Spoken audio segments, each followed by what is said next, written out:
On this edition of Sightings, there is a powerful negative force inside Tony Adams' house that's terrifying her granddaughter. We have spirits here that aren't willing to leave. Sightings investigates with Get Tough psychic Diana Abbott. State of mind is essential, absolutely essential. There cannot be any fear.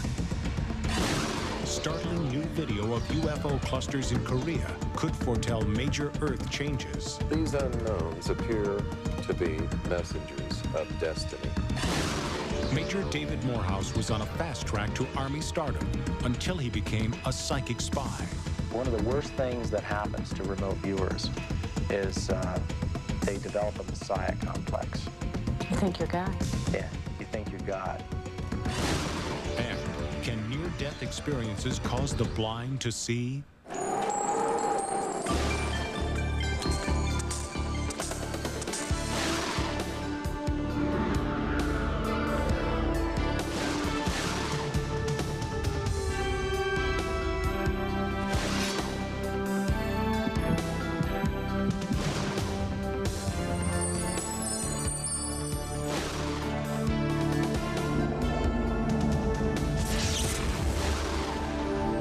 Welcome to Sightings. I'm Tim White. Recently, Sightings conducted a preliminary ghost investigation inside a Piscataway, New Jersey home. Since then, the activity has intensified, and the family in the home is at their wits' end. Sightings returns to the home with a two-pronged approach, a meeting of the minds between a scientific investigator and a no-nonsense psychic.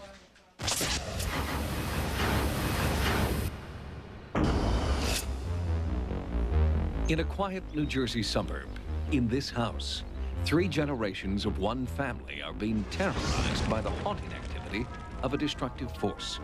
And it is a force that seems to be using this little girl to communicate its demands. Baby Alyssa has spoken of 2 entities, Bobby, who is evil, and Susie, who is good. During a previous investigation here, paranormal researcher Al Rober recorded what he believes are both spirit voices. You can hear the female, who's the warning entity, warning us, saying he's coming upstairs.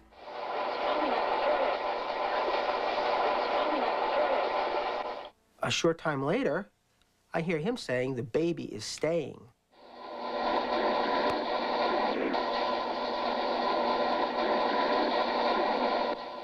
Since that recording, the activity has intensified.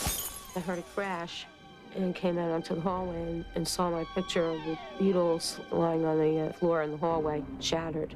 It wasn't normal for a picture to fall that way. Tony's daughter, Yolanda, has noticed a marked change in Alyssa's behavior. I heard her wake up screaming, and I came upstairs, and she was flipping out. They asked her what was wrong. She said, "I'm scared of the monster." And I said, "What monster?" And she won't talk about it. Sightings now returns with psychic Diana Abbott, whose tough love approach to ghosts has been very successful in other cases. Oh, whoa. Is it like you just stepped into the refrigerator? Yes, but it's more than that. In the past, sometimes I would hear noises coming from the closet that would sound something similar to metal being banged. And I knew it wasn't coming from the basement, it wasn't coming from upstairs or outside, it was coming from inside the closet.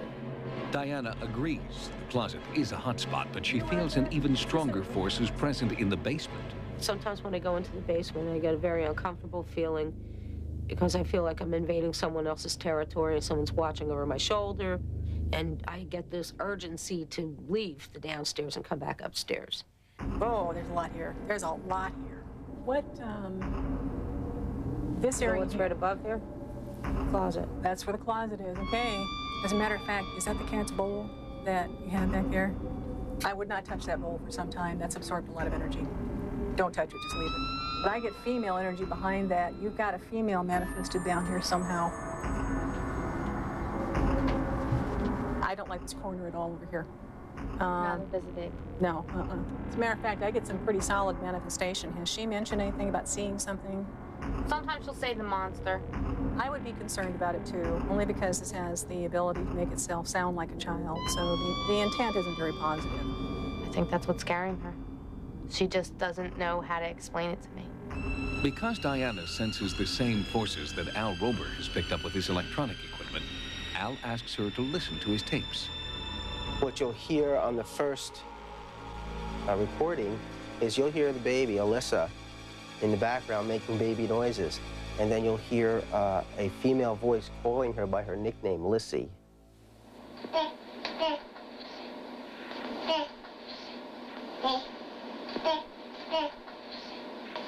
The second time that we did a session in the house, the baby was sleeping upstairs.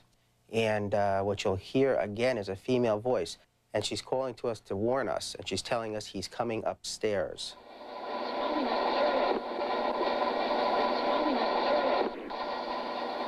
And finally, the last voice that we were able to capture is definitely a male voice. The voices that were heard on that tape were, as far as I'm concerned, quite easy to identify. You had the female at the beginning who was attempting to attract the child, apparently to the television, by calling it by its nickname. That's the female ghost who is in the basement who has a very bad attitude. The female voice in the middle is the relative who has passed over, who is a ghost. She's trying to protect everybody in the house. The male voice, without question, is the activity that we experienced upstairs. Absolutely no question. Because of Diana's seeming strong connection to the entities here, the team sets up for another electronic voice phenomenon recording session.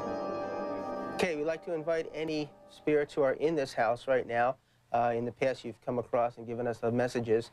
We'd like to invite you to utilize these microphones, these tape recorders, and if you need to, this television.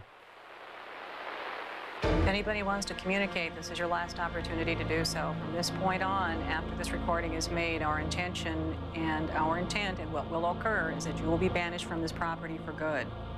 As if on cue, noises come from Alyssa's room. Abnormal magnetic energy is present. Diana begins to instruct Tony in an ancient cleansing ritual. Take some of the salt yourself, on the floor, on the windowsill. You are not to return to this house or to the grounds around this house or to bother anyone here in this house. Look at a hair on my arm. See that? Yep. Whoa, flew right up. Breaking up his energy field. When she was upstairs in the bedroom, you notice there were spikes on a static field meter, which are somehow associated also with hauntings. Something is going to happen tonight in a negative manner because we have a spirit or spirits here that aren't willing to leave.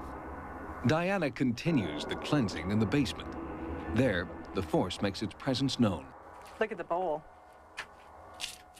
It's upside down from where it was when we left it. Well, she's been making herself known down here. Tony, this is your home. What do you want to tell her? I want to tell her to cross over to wherever she's supposed to be. She doesn't belong here, and I want her to leave. From this point on, you are no longer welcome. You'll no longer be received in this household.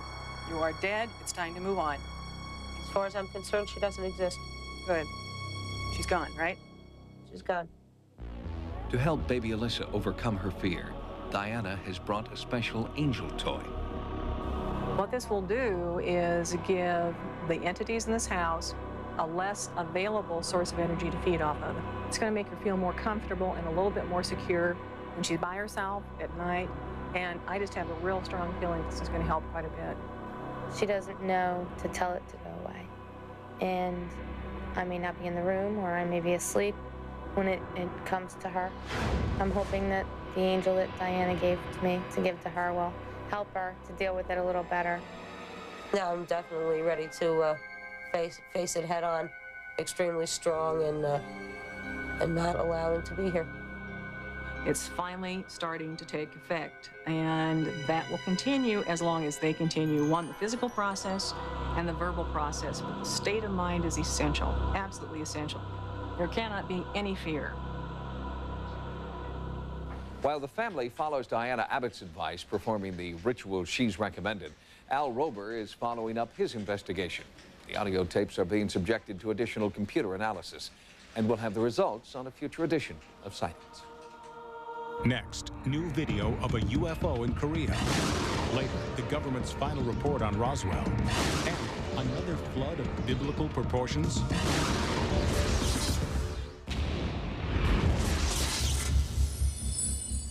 We're calling it the Pearl Necklace, a string of small, brilliant UFOs that promises to be more than an extraterrestrial flash in the pan. First spotted near a Utah military installation in 1952, the Pearl Necklace appeared again in Mexico City in 1992, and now the Sightings team has uncovered brand new videotape of the phenomenon in South Korea.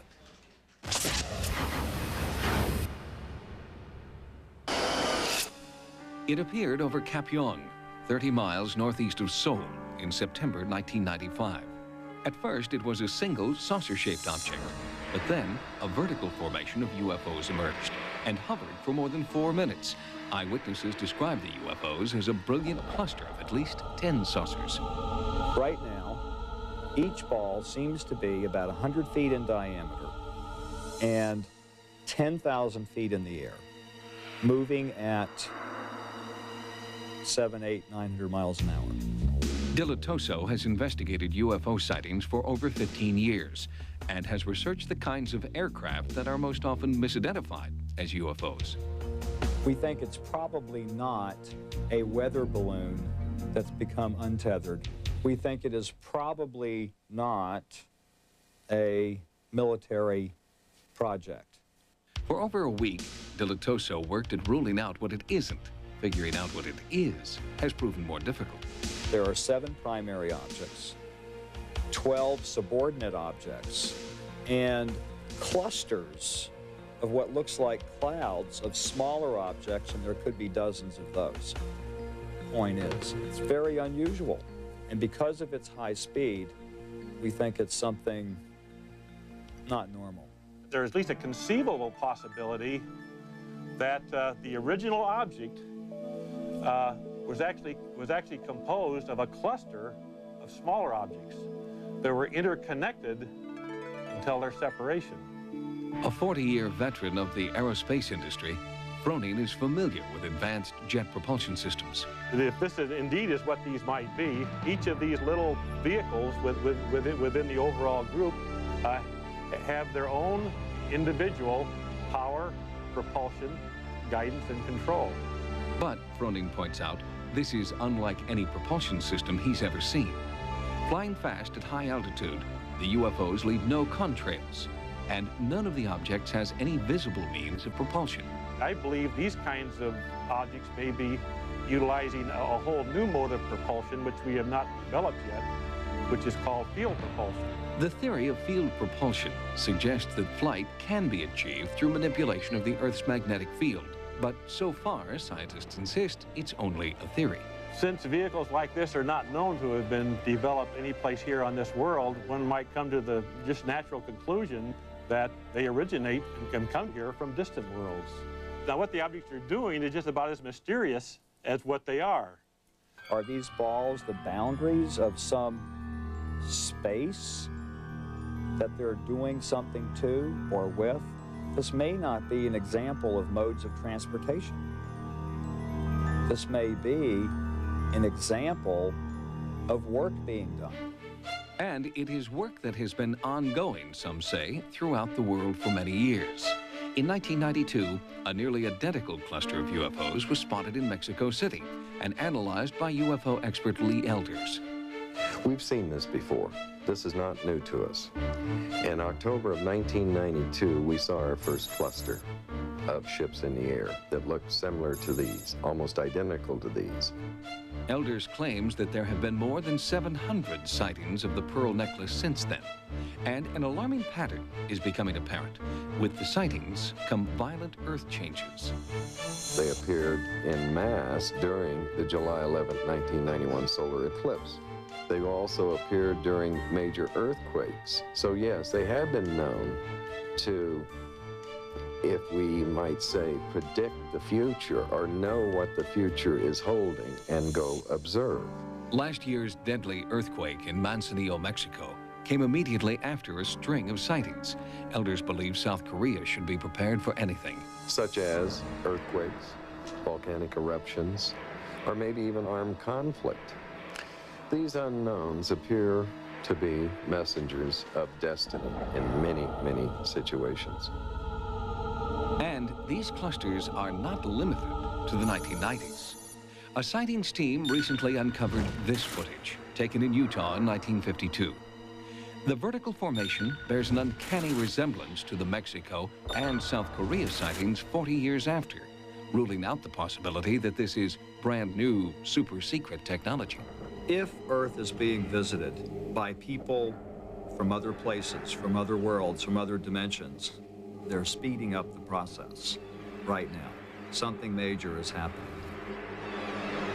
During the Korean War, there were several sightings of similar UFOs throughout Korea. At the time, these craft were presumed to be experimental enemy aircraft. Well, now, ufologists are re-examining those reports and believe that they may be the earliest links in a paranormal chain that sightings will continue to investigate. Next, scientists fear a great flood in our future, the healing power of the mind, and what the government says really crashed at Roswell.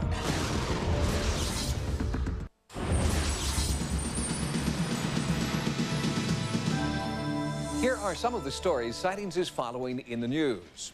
People have been after the United States Air Force for years, demanding a full accounting of the alleged UFO crash near Roswell, New Mexico in 1947. Well, finally, after 50 years, the wait is over. The report is in. From the Pentagon in Washington, D.C. comes the Roswell Report, the U.S. Air Force's official public account of what crashed near Roswell, New Mexico in the summer of 1947. There are documents, letters, and interviews with every rank of military personnel connected with what is called on page 1, the most celebrated UFO encounter of all time. Then, thoroughly and predictably, the next 1,000 pages refute the theory that this is an alien spacecraft. The Air Force continues to maintain that what crashed was a balloon. But within the report, there is an important and remarkable new disclosure about what kind of balloon. This, states the Roswell Report, is debris from a top-secret Air Force program to carry surveillance equipment up into the atmosphere. Codenamed Project Mogul, balloons carrying electronic sensors were supposed to fly over secured areas and listen for Soviet atomic bomb tests. Until 1995, this information was deemed too sensitive for public disclosure, hence the need for the cover story, and the real cover story. But many UFO researchers believe that this latest report is simply another cover story. Since the government has lied about Roswell for so long, they challenge, trust is not something that can be gained with 5 pounds of white paper. In Springfield, Missouri, new research from the Sheely Institute indicates that many methods of alternative healing are highly effective and that the mind possesses remarkable healing power. Dr. C. Norman Sheely is the Institute's director and an authority on spiritual healing. Well, I think it's any question that some people seem to have a natural talent or ability to heal others. But you know, I've kept one foot in both camps. And if it works and it's safe, to me, we need to study it. Dr. Sheely is a Harvard-trained neurosurgeon who pioneered the field of alternative medicine. In 1978, he founded his own version of the AMA, the American Holistic Medical Association. And in his new book, Miracles Do Happen, Dr. Sheely makes the case for the efficacy of biofeedback, acupuncture, herbal therapy, and meditation. Most healers will tell you that they don't heal. They are channels to assist people in healing. But I think that natural healing talent, if you will, is inherent in all of us. Dr. Sheely stresses that every spiritual healing begins with an accurate diagnosis from a competent physician. In a series of upcoming reports, Sightings will explore alternative treatment following diagnosis. In New York City, a report to the United Nations warns that global warming is a real threat to the survival of the planet. In their first such findings since 1990, 2,500 international scientists say that they are convinced that manufactured gases trapped in the atmosphere are contributing to the greenhouse effect. As a result, glaciers and snowpacks are melting so rapidly that sea levels are rising at an alarming rate. Within the next 25 years, most beaches in the eastern United States will vanish. And at the same time, deserts worldwide will expand, gobbling up precious natural resources. The UN report calls for global alternatives to the burning of petroleum, coal, and wood. It's a tall order, but scientists point out that a similar call to action in the 1980s has now almost completely eliminated another ozone destroyer, the CFCs in aerosol cans. We'll have more stories from the news next time. Now, here's what's coming up on Sightings. He was a third-generation soldier on a fast track to general. He was also a psychic spy. You can go forward and backwards in time. You can experience any event. The incredible story of David Morehouse when Sightings returns.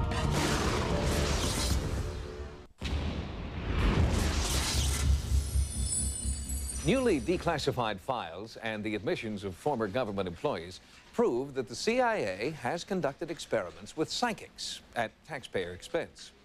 Now, in an exclusive interview with Carla Wold, one psychic who worked on top-secret espionage reveals the startling details of the government's covert paranormal operations.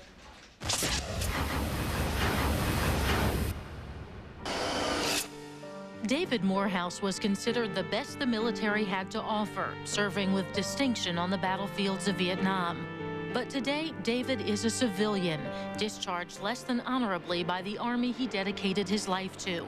And all because he says of his involvement in a top-secret intelligence unit designed to train elite officers like himself to become remote viewers, the nation's psychic spies. Dave, did you always want to be a soldier? Yeah. I grew up in a military family, a third-generation soldier. My earliest recollections of life are of being on a military installation and watching a column of tanks roll by. My first toys were Army things. It's all I ever knew, and it's what I thought I was supposed to be. You were destined to wear stars, I think, is the... Yeah. Well, that's what several of my efficiency reports said, destined to wear stars. Rising quickly through the ranks, David was chosen company commander in the elite 1st Ranger Battalion. Then in 1987, while on a training mission in Jordan, a stray bullet changed the course of his entire life. It didn't penetrate my helmet, but it really rung my bell pretty good. And I was unconscious for a bit. And I was kind of in between worlds. I was experiencing this vision of what I called an angel. I don't know what else to call it. And it said to me that what you are doing in life is wrong, and that what you are to pursue is a direction of peace. And that was tough for a warrior, for a soldier, to comprehend. From that day on, David continued to have these self-described angelic visions. He was haunted by their presence. They invaded his dreams. David told no one except his wife about these otherworldly visions, afraid for his military career. But when a military psychologist began evaluating him for an upcoming top-secret assignment, David revealed his psychic visions. He went to a file drawer and opened up a safe and pulled out 3 blue folders and came back and set them on my lap and said, I would like you to look at these. What they truly were the remote viewers from an organization called, at that time, codenamed Grill Flame. Their efforts to help pinpoint the hostages in support of the Iranian hostage rescue attempt, the failed attempt. What was going through your mind as you're reading all this stuff? Remote viewers, you haven't even heard of this. Did you believe it? Initially, no, but these were these were classified documents. These were stamped secret Grill Flame documents. I mean, when a psychologist, as part of a classified, top-secret organization, hands you something, and it's obviously a classified document, and it's real, it's tough to put tongue-in-cheek on something like that. This was a challenge. I mean, this was, you mean people can really do this? How do you do this? Those questions would eventually be answered when Major David Morehouse was accepted into Project Sunstreak. He became one of a handful of officers trained to become psychic spies. It was an assignment his previous commanding officer had warned him in no uncertain terms not to accept. He used words that were very cautionary and very, very serious that were of this ilk to say, how can you even consider belonging to an organization of freaks like this? This is a terrible organization. Nothing good has ever come out of this organization. It destroys people. It ruins people. You are going to be a general officer if you play your cards right. How could you consider giving everything up to be part of an organization like that? How could you? I mean, your wife was also told, don't let him do it. He's going to change. He's not going to be the man you know. And yet you went ahead and joined Sunstreak. Why? I thought that I was so far ahead in my career that I could probably recover from this, that I just wanted to touch it. I just wanted to hold it briefly. I could move on and do something else later. I mean, this is how juvenile I was in my analysis of this. As has only recently been revealed, by the time David was recruited for Project Sunstreak, remote viewing was already a well-established part of the Army's intelligence program. Journalist Jim Marrs spent 3 years investigating the government's interest in psychic espionage. Well, my progress started as very, very skeptical. But then as I looked at the massive amounts of records and data, I began to realize that there really was something serious to all this. As I began to talk to the spies and hear their individual stories, and the fact that there absolutely was no doubt in their mind, because they had lived it. They knew this worked, and they knew that it was real. 3 weeks after I got to the unit, my wife was called in to be sat down in front of the program manager, who said, your husband will learn things here that will cause him to redefine his very existence. Your husband will no longer be the man that you married. Despite these warnings, the promise of Project Sunstreak was too seductive. The promise that David would be trained to use his mind in new, unimaginable ways. Heralded as the newest weapon in the American military's paranormal arsenal, David Morehouse believed that his psychic ability would be nurtured and developed. But it wasn't long before David realized that he had made a terrible mistake. Coming up, the dark side of psychic spying began to destroy David Morehouse's life. Later, how near-death experiences give vision to the blind.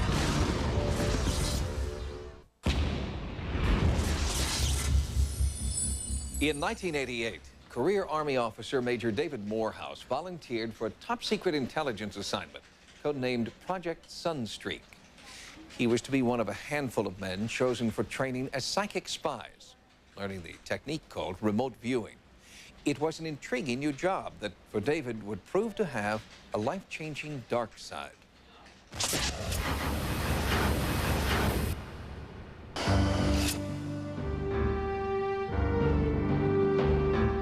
One of the first things David Morehouse and his colleagues in Project Sunstreak learned was how to enter an altered state of consciousness they called the ether.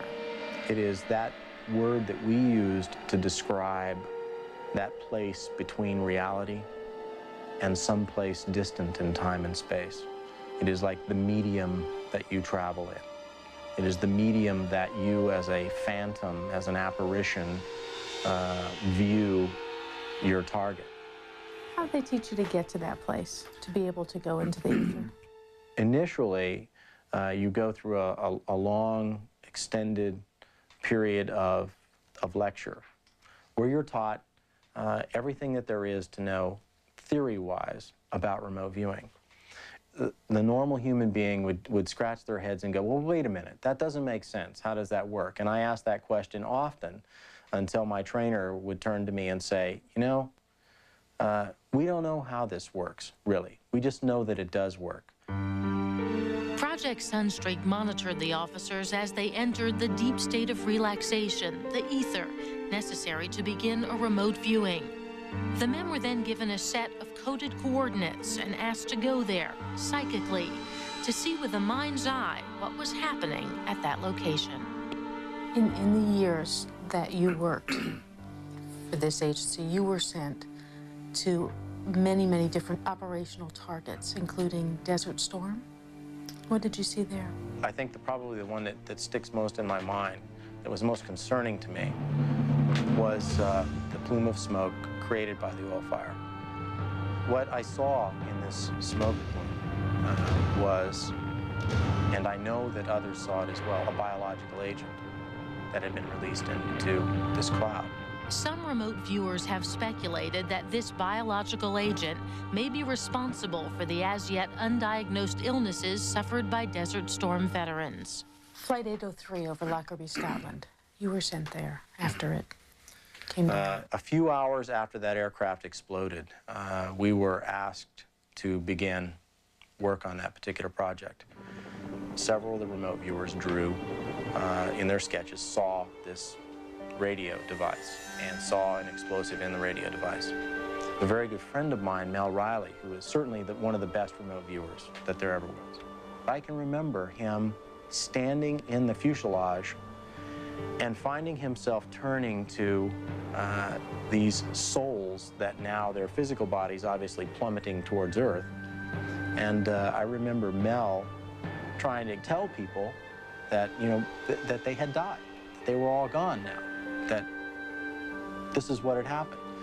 That is a tremendous amount of emotional and spiritual pain that you are asked to grasp, to embrace. But it takes a tremendous toll on you as a human being to have to experience that. And the toll it took on David Morehouse and his family was irreparable. Unable to talk about the horrifying visions with anyone, David withdrew, grew increasingly anxious, and like a lot of other remote viewers, David felt he was losing his mind. The people who were put in this program and put in the position of remote viewing, I think they were totally unprepared psychologically. Dave Morehouse, who had a very conventional, traditional upbringing, schooling, and suddenly he's into this program of just mind-boggling dimensions. One of the worst things that happens to remote viewers is they develop a messiah complex. You think you're God? Yeah, you think you're God. You can go forward and backwards in time. You can experience any event and manifest the physiological aspects of that event, remote in time and space. And when you go back and see the ground zero at Hiroshima, or crawl amongst the bones and ashes in the ovens of Dachau as a remote viewer, and you go home that night, what do you say to your wife? What does she say to you? How was your day at the office, honey? You start to lose the ability to communicate to the rest of humanity. But David's emotional connection to his remote viewing targets was not the reason he dropped out of the project. That decision came, he says, after he realized that remote viewing was being tested not only as an intelligence tool, but also as a weapon of psychological destruction. They knew that it could go far beyond where it was today. They wanted to be able to kill with it. I always believed that this gift, as we referred to it, was something that could benefit all of humankind. And it goes back to my vision after being shot in the head that seek a road to peace. Seek a road to peace. Stop being what you are. What you are is wrong. So I felt that I had a moral and an ethical responsibility to bring that information forward to humankind. After he dropped out, David was discharged less than honorably. His family and friends received anonymous threats. But the scariest thing for me was the night that they tried to kill my wife and my children. And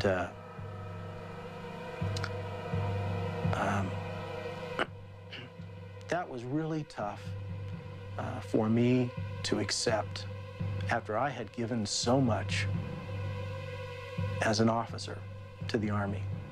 Now, I don't think that Army guys did this, and I don't think that some general officer sitting in the Pentagon ordered a hit on my wife and family. But do I think that the Central Intelligence Agency did it? Yeah.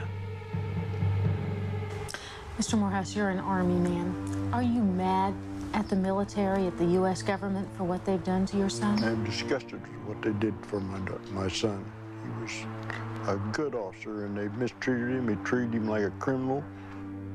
Today, David Morehouse lives in a quiet seaside home with his parents, writing a book about his experiences. He's working towards a reconciliation with his wife and children, and he continues to use his paranormal abilities for good, to solve crimes, to find missing children, and in the quest for world peace. According to Jim Mars, other remote viewers are following David's example. Now that it's become public knowledge, now that a former head of the CIA has spoken out about it, now that General Thompson has gone on the record talking about it, the other suspects, I'm sure, will begin to come forward and tell their stories.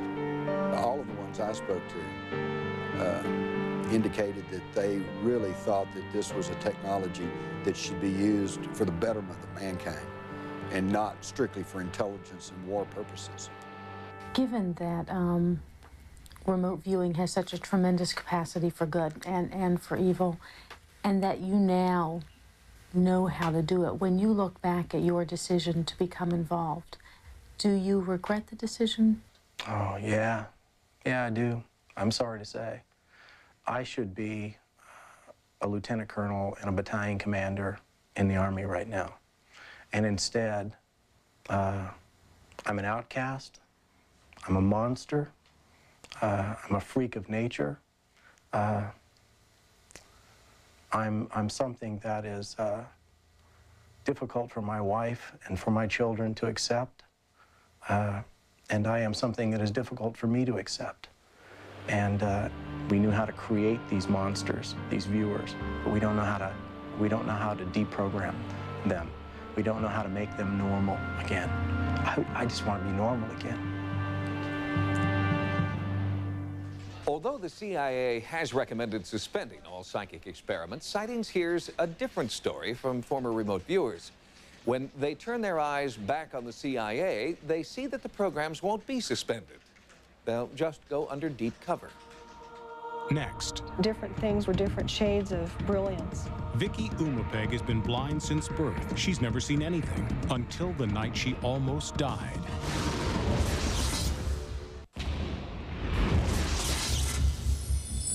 With the success of books like Embraced by the Light by N.D.E, more and more people are coming forward to reveal their astonishing near-death experiences.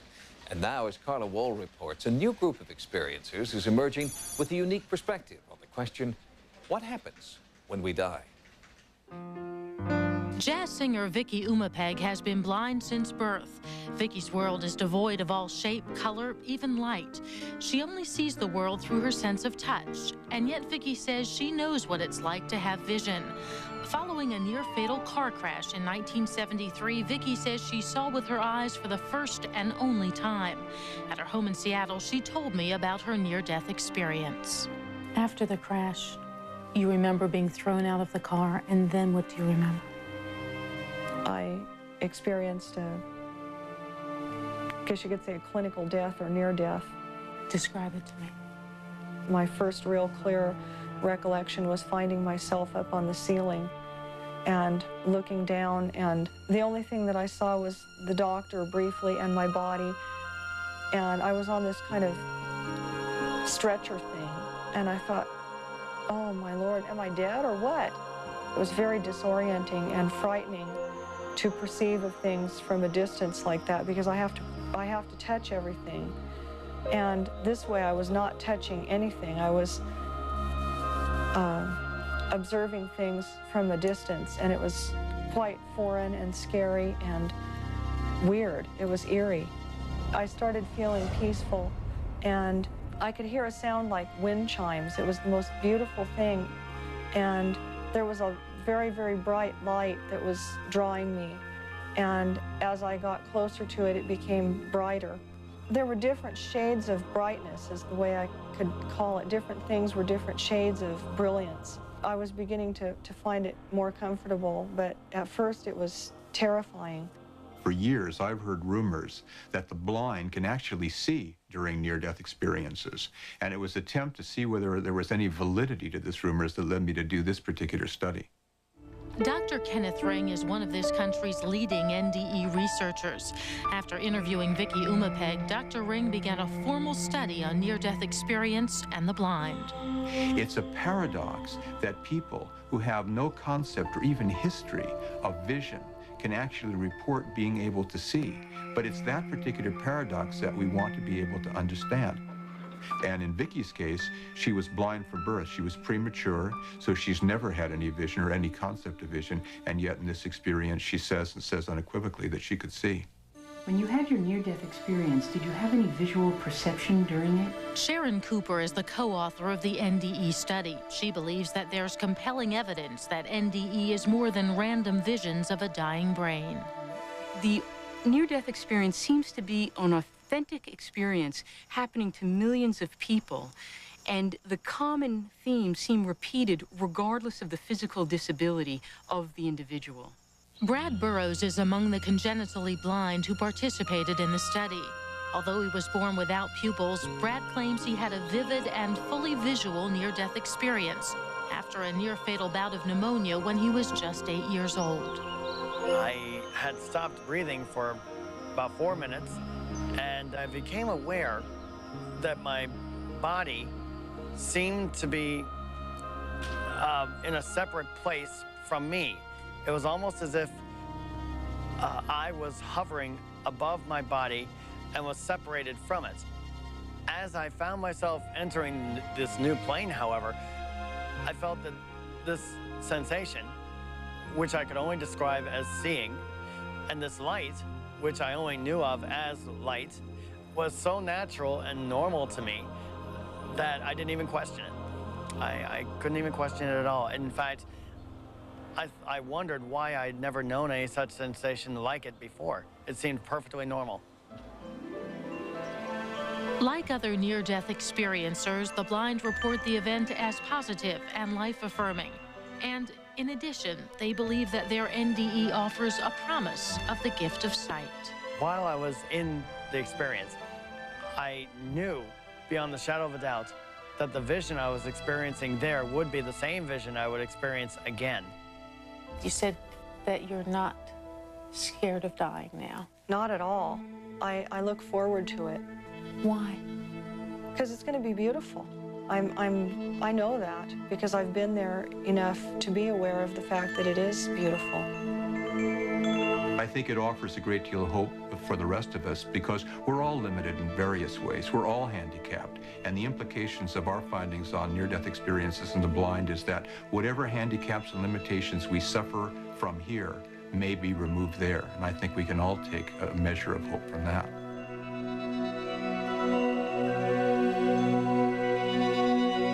Some N.D.E. researchers believe that study of the near-death experience in the blind may have more than spiritual implications.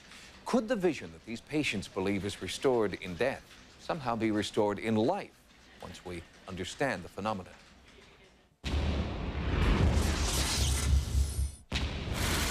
Ghosts, UFOs, the unexplained, dramatic stories of the paranormal from the files of Sightings, a new paperback book available in May, wherever books are sold, from Fireside Books. Until next time, remember, no mystery is closed to an open mind. For Sightings, I'm Tim White. Next on Sci-Fi, Dark Shadows. Tonight on Farscape. What the hell's going on? I don't know, Craig. A strange encounter. Face the wall and spread your feathers, big guy. Turns into a violent attack. Prime guns for ignition. Fire now! And gives the crew an identity crisis. That's my buddy. I'm Aaron. Who are you? I'm Crichton. I'm not me. Sci-Fi's Farscape. Tonight at 8, only on Sci-Fi.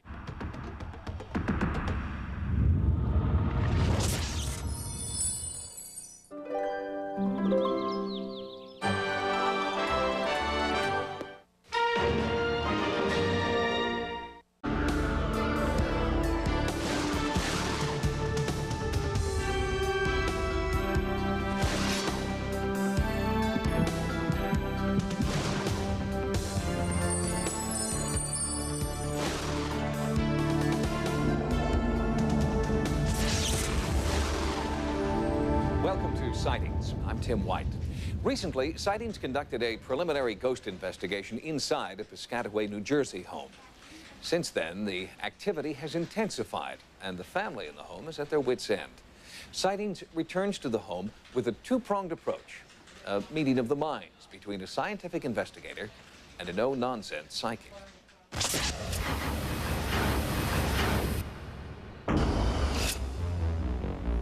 In a quiet New Jersey suburb, in this house, 3 generations of one family are being terrorized by the haunting activity of a destructive force.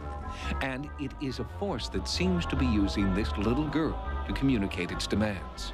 Baby Alyssa has spoken of 2 entities, Bobby, who is evil, and Susie, who is good. During a previous investigation here, paranormal researcher Al Rober recorded what he believes are both spirit voices. You can hear the female, who's the warning entity, warning us, saying he's coming upstairs.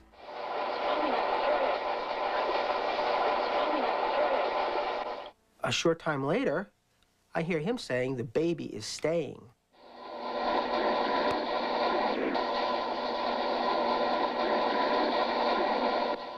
Since that recording, the activity has intensified.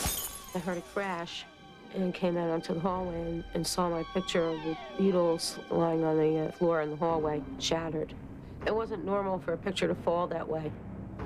Tony's daughter, Yolanda, has noticed a marked change in Alyssa's behavior.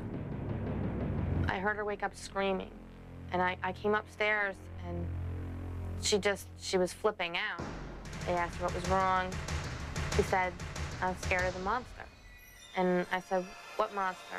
And she won't talk about it. Sightings now returns with psychic Diana Abbott, whose tough love approach to ghosts has been very successful in other cases. Oh, whoa.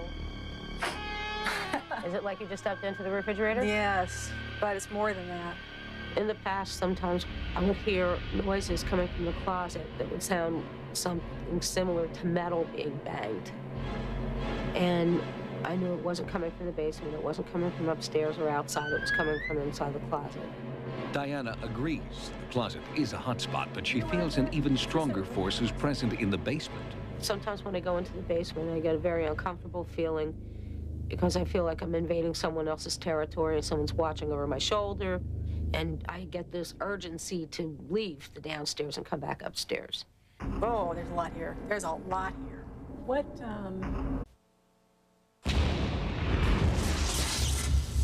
On this edition of Sightings, there is a powerful negative force inside Tony Adams' house that's terrifying her granddaughter. We have spirits here that aren't willing to leave. Sightings investigates with Get Tough psychic Diana Abbott. State of mind is essential, absolutely essential. There cannot be any fear. Startling new video of UFO clusters in Korea could foretell major Earth changes. These unknowns appear to be messengers of destiny. Major David Morehouse was on a fast track to Army stardom until he became a psychic spy. One of the worst things that happens to remote viewers is they develop a messiah complex. You think you're God? Yeah, you think you're God. And can near-death experiences cause the blind to see?